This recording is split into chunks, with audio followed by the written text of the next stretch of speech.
Good evening. I'm Alisha Atri. Tonight on the Wissues Show. Bees, not the bees! The Mormon War against America. And on tonight's show, we have James Speth. And now, our team will go out into the wild to ask the big questions about globalization. We all know Western corporations have been screwing us for decades. But now, Jiachen and Micah will get down and dirty to find the truth about globalization and environmental development. Hey Alisha, we've been hearing a lot recently about globalization from a lot of these so-called experts in development. It's become a lot like a buzzword, like synergy and social networking. But here in the heart of Toronto, globalization is prominent.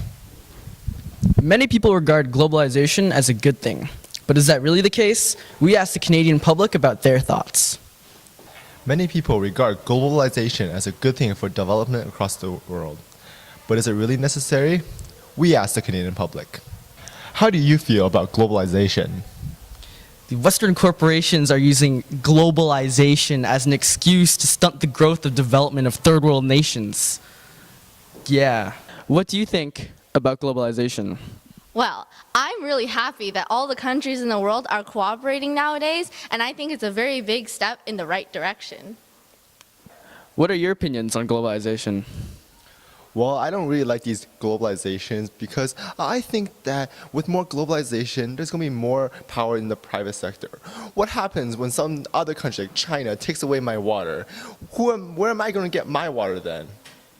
That's a good point. How do you feel about globalization? Globalization is good for technological development. Well, there you have it, Alisha.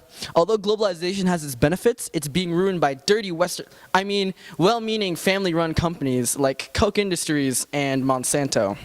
Back to you. On the topic of globalization, tonight's guest is an environmental lawyer, a leader in sustainable development, and the author of the book, Red Sky at Morning. Please welcome James Speth. In your book, Red Sky at Morning, you write a lot about sustainable development and globalization. I believe in chapter 7, you say that sustainable development is the only way forward. Well, it's true. Without adopting sustainable development, we will slowly destroy the world. Now, when I say sustainable, I don't mean we shouldn't use our resources. I mean we need to conserve our resources so that the future generations can use them as well. So where does globalization come into play?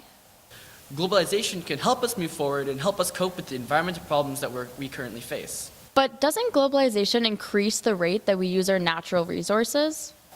Yes, there are downsides to globalization, mainly the fact that by increasing economic connections between countries around the world, we increase the strain on each individual country's natural resources. Furthermore, with globalization comes the increased stretch of large corporations, and recently, we've seen these corporations take over the development of third world nations and essentially stunt their economic growth through decision-making processes that don't benefit these countries. So why do you want globalization? Well, the good side of globalization is that it allows the entire human race to act as a collective in order to solve the world's social and environmental problems, as well as increasing the rate of technological advances. For example, with increased cooperation in the timber industry, we can more easily enact sustainable deforestation practices and property rights, which would increase the longevity of the world's forests. Thanks so much for coming. Thank you for having me. That was James Speth. If you want to hear more about the global environment, check out his book, Red Sky at Morning. Tonight on the Wissues Show, we expose the truth about globalization. Thanks for watching, and good night.